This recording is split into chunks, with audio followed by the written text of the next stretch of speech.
Et quand même que vous entendiez parler de ça, parce qu'il me semblait que c'était important, que vous ayez une sorte d'aperçu, même s'il y en a beaucoup qui suivent, même s'il y en a qui sont au courant du fait des interactions qu'ils ont avec nous, de ce qui se passe en fait au niveau de l'enseignement, en tout cas de ce qu'on en connaît. Donc déjà, je me dédouane de tout ce que j'aurais pu oublier aujourd'hui, toutes les personnes qui font des choses. Et l'idéal, ça serait en vrai que grâce à ceux qui sont là et qui connaissent des choses qui se font, qu'on puisse alimenter évidemment cet état des lieux qui est donc loin d'être exhaustif. Alors j'ai mis zététique et pensée critique parce que vous allez voir, en réalité les deux sont conjoints, et si j'ai le temps, je reviendrai un peu sur cette histoire de pensée critique parce que c'est quelque chose qu'on nous demande de plus en plus, alors que finalement le mot zététique, lui, est de moins en moins utilisé, en tout cas dans les enseignements qu'on propose. Alors, je m'appelle Denis Carotti, je fais partie du collectif de recherche transdisciplinaire Esprit critique et sciences, le Cortex, qui a été créé en 2010 à l'initiative de, on était 4-5 personnes, et puis ça a grossi, on est une dizaine de collègues qui travaillons, essentiellement à Grenoble, à Marseille et à Montpellier. Donc l'idée, c'était de fédérer tous les travaux, qui avaient des travaux au niveau pédagogique, qui avaient un lien avec la thématique Esprit critique et sciences, et zététique évidemment, les travaux, et puis aussi de fédérer les personnes en fait, qu'on connaisse plus ou moins toutes les personnes qui travaillaient sur ce domaine-là. Alors évidemment, en 2010, on était peu nombreux, et puis ça s'est étendu petit à petit. Donc je vous dis, on est à peu près une dizaine de personnes, en tout cas à faire partie du collectif, c'est-à-dire qu'on s'accorde sur la manière de faire les choses et sur les sujets, mais le réseau en lui-même, évidemment, s'étend en fait à beaucoup de personnes qui ont contribué soit au site. Donc le site cortex.org, c'est un site sur lequel vous trouverez beaucoup trop de choses, mais qui sont éparpillés. On essaie de les classer comme on peut. On n'est pas des pros dans la matière, mais on essaye de faire en sorte que ça soit quand même accessible. Donc de proposer à tout le monde un accès facile à toutes les ressources pédagogiques qui ont un rapport avec cette thématique. Donc en gros, de quoi on s'occupe ? C'est des cours, des formations sur la thématique zététique, pensée critique, sciences, démarche scientifique. On intervient à la fois dans les universités, pour les lycéens, pour les collégiens, en détention aussi pour les prisons, dans les écoles d'ingénieurs, dans la formation des doctorants. Donc c'est assez large en fait, même en école master kinésithérapeute. Donc c'est un réseau d'enseignants, le Cortex, de toutes disciplines, et qui partagent leurs ressources et le matériel. Alors c'est pas facile de faire partager ça, parce que souvent quand les collègues font des choses avec leurs élèves ou leurs étudiants, il y a un retour qu'ils ne nous font pas toujours, donc il y a beaucoup d'expériences dont on n'a pas le retour en termes d'écriture. On a beaucoup d'expériences orales aussi qui se sont accumulées, mais on a beau relancer, on ne va pas non plus les obliger à nous filer, en tout cas à raconter ce qu'ils ont fait. Ça c'est un enjeu, mais malheureusement on ne peut pas tout faire. Donc depuis 2010, ça s'est beaucoup étendu. Autant vous dire qu'au départ, en 2010, il y avait le cours de Richard Monvoisin à Grenoble. Et pas beaucoup d'autres choses en fait, il y avait quelques endroits aussi éparses, mais qui n'étaient pas forcément rattachés à ce qu'on faisait.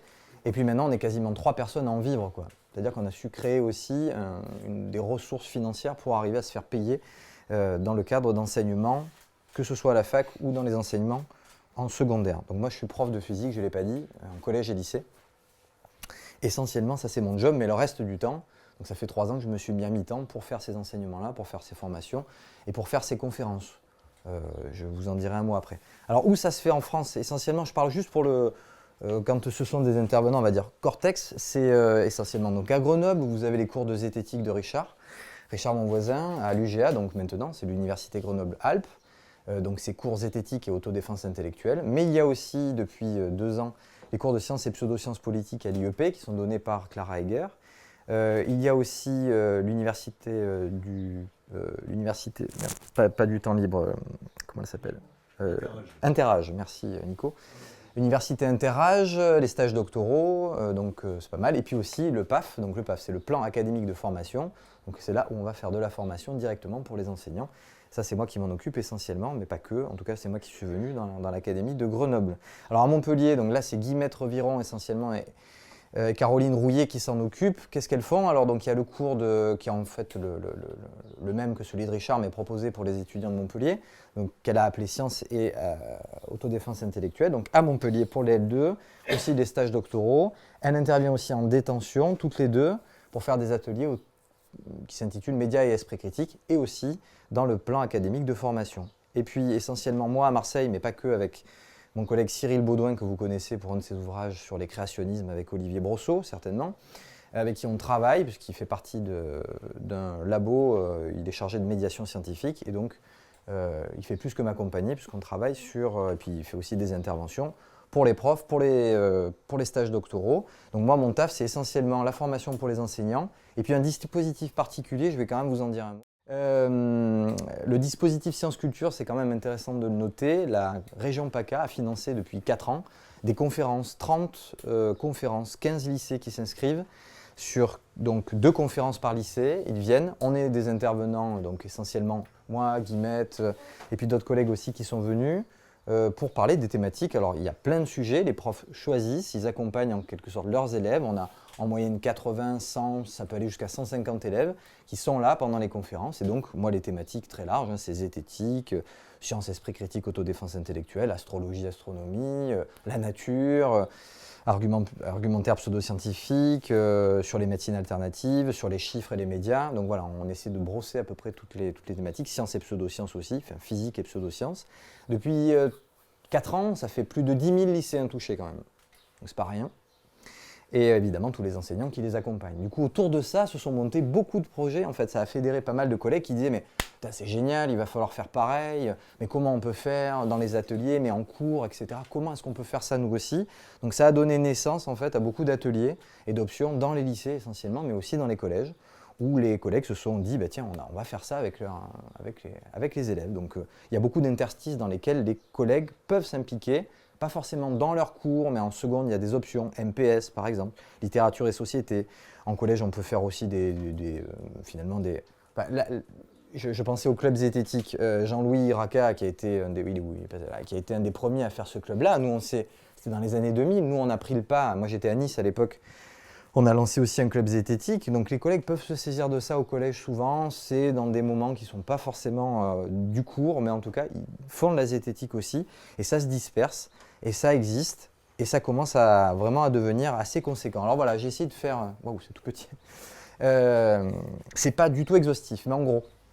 Par exemple, vraiment intéressant, vous avez un collègue qui s'appelle Mortimer Leplat, il est professeur de lettres. Oui, non, mais c'est bien ça. Et c'est assez vraiment dingue de se dire, le gars en lettres, il est venu, il a dit je veux faire ça, avec ses étudiants en BTS, il a fait des cours de zététique en quelque sorte. Donc lui, il prend les textes, il les décortique, rasoir d'Occam, charge de la preuve, parle de morphopsychologie, il est sur le thème de l'argumentation dont on a un peu parlé aussi, mais avec un outillage critique dont il se sert.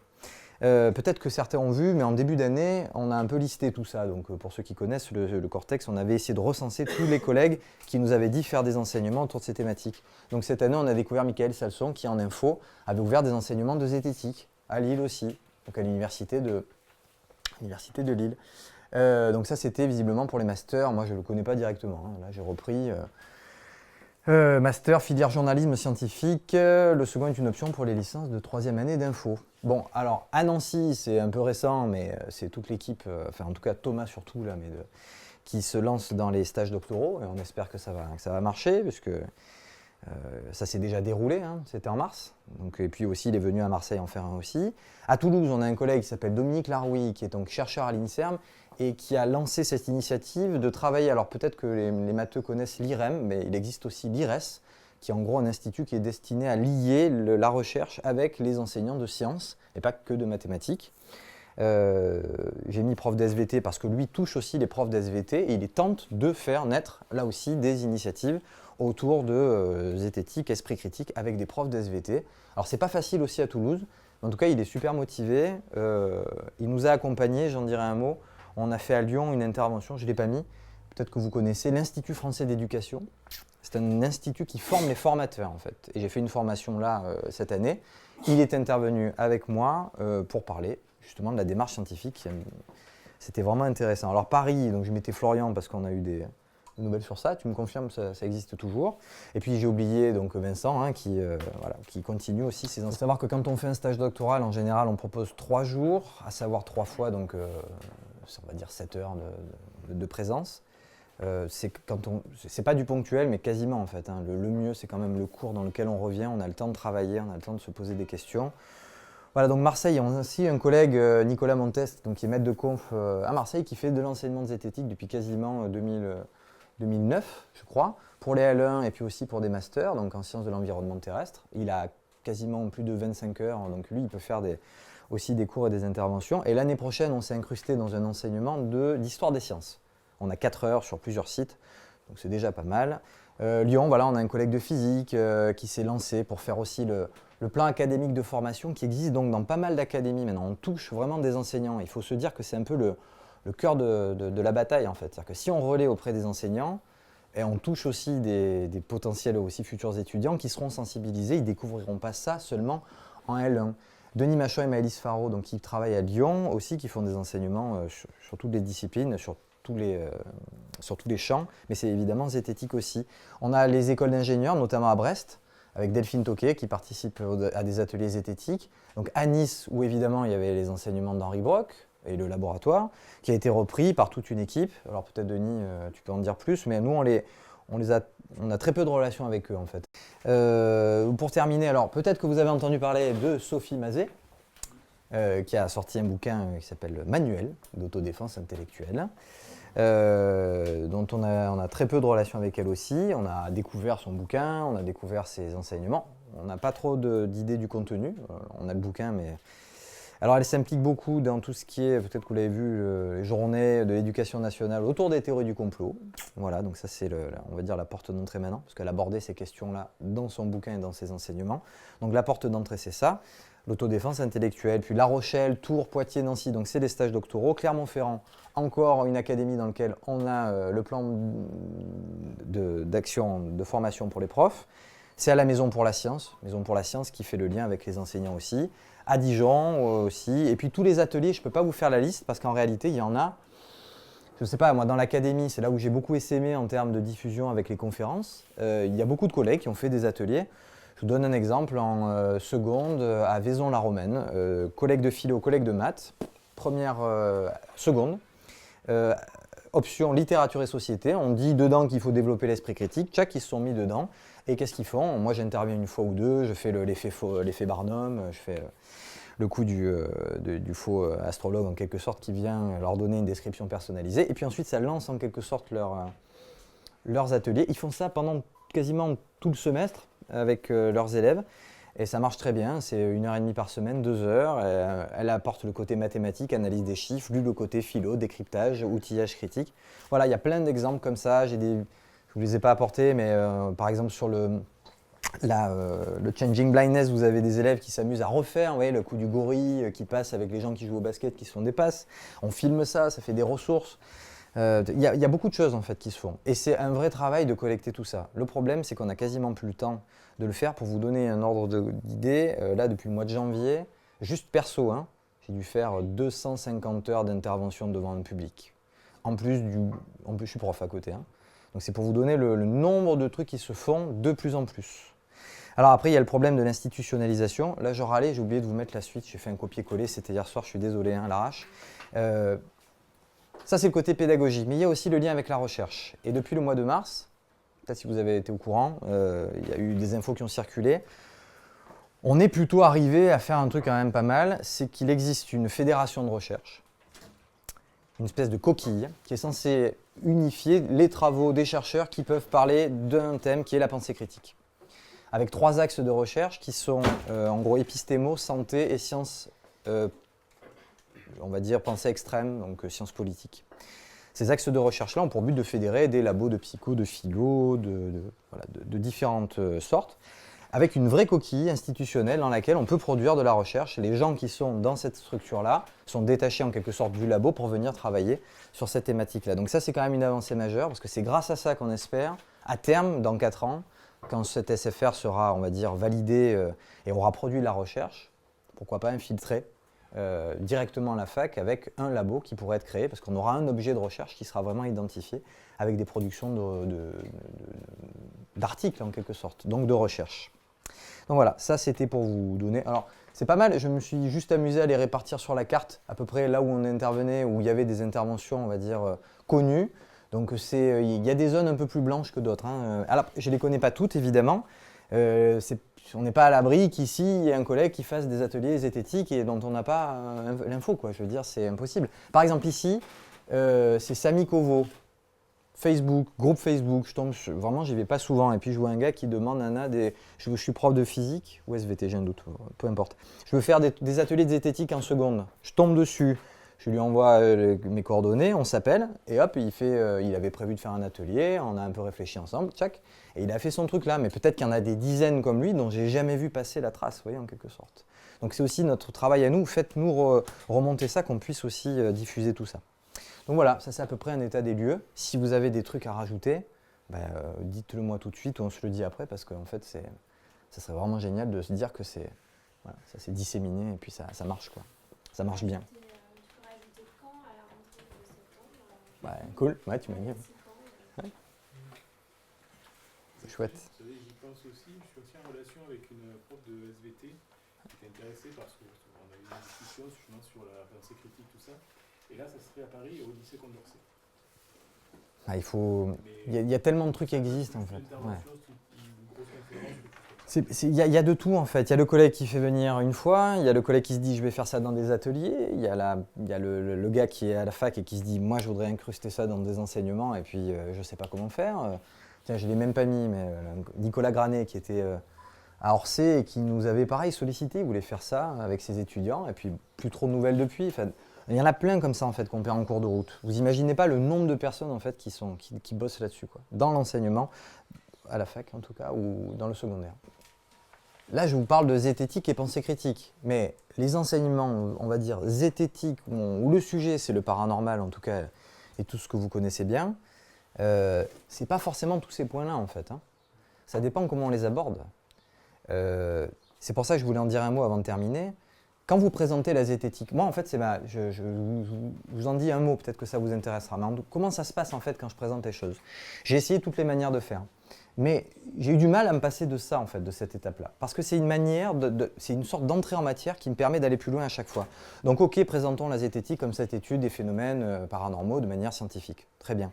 Mais en réalité, quand je me suis aperçu au tout début faire des interventions qui restaient là-dessus et qui allaient essayer d'utiliser les outils critiques sur ces thèmes-là, je rencontrais les collègues quelques temps après, et puis ce qu'ils retenaient, en fait, c'était des trucs marrants, en fait.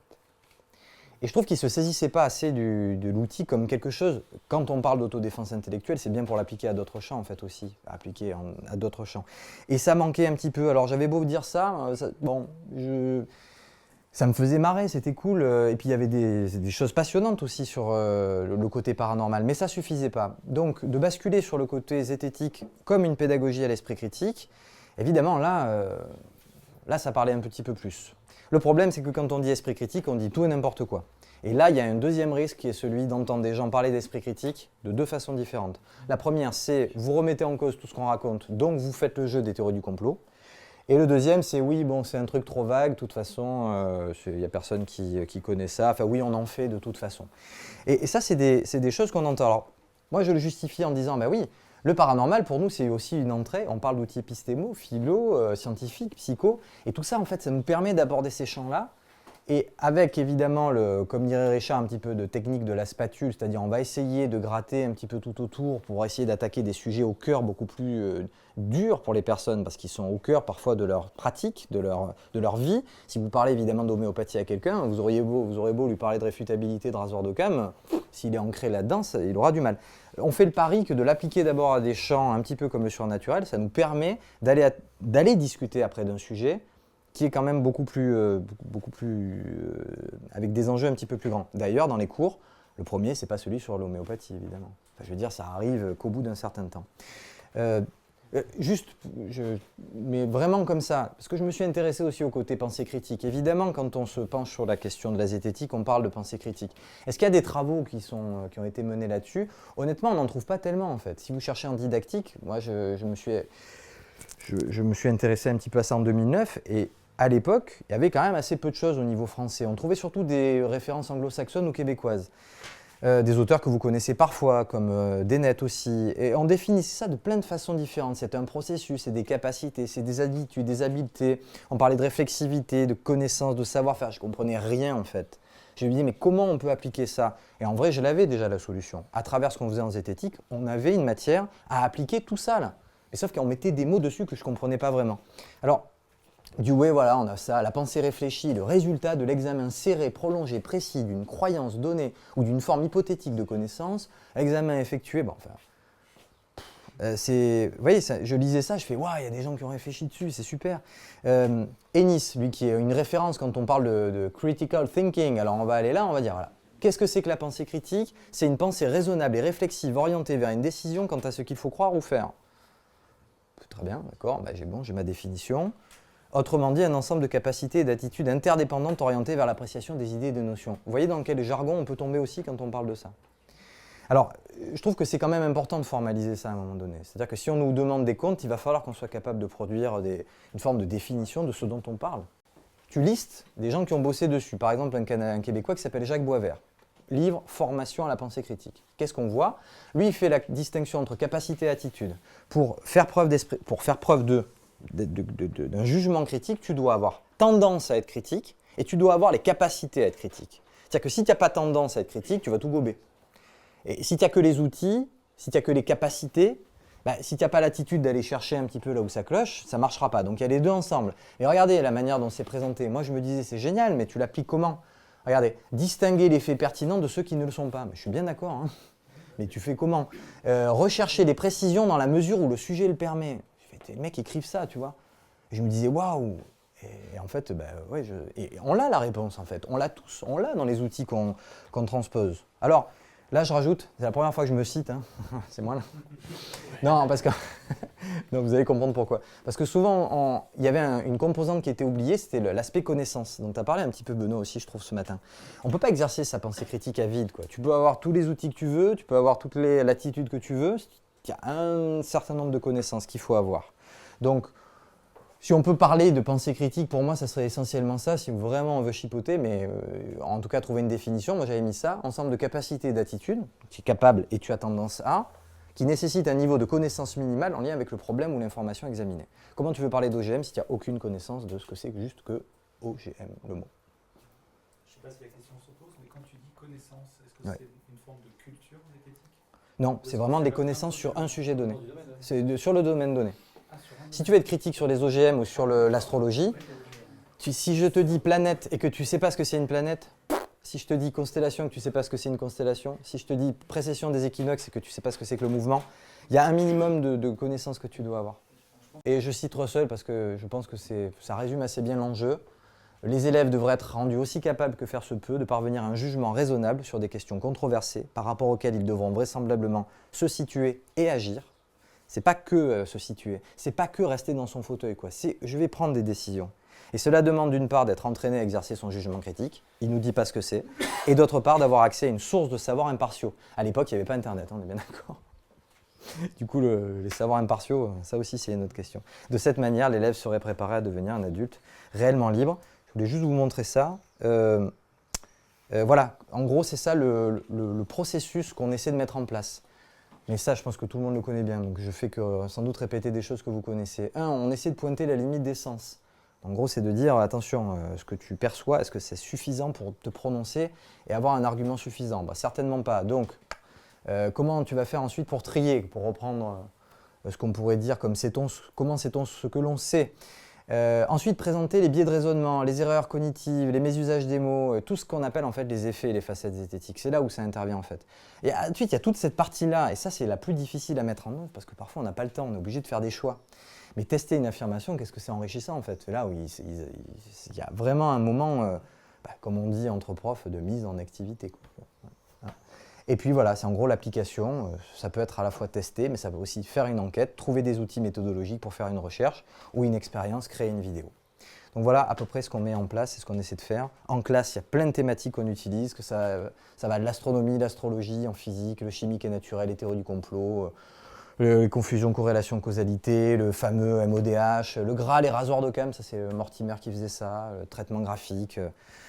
Comme le fait Nicolas Gauvry dans ses vidéos, l'effet Barnum. On a des collègues qui ont travaillé sur la nuit, physique, chimie, SVT. Qu'est-ce que vous prenez en fait en cours? Vous prenez, paf, le blanchissement du linge, réaction chimique, vous prenez SVT, la nuit, les loups-garous, le vampire, etc.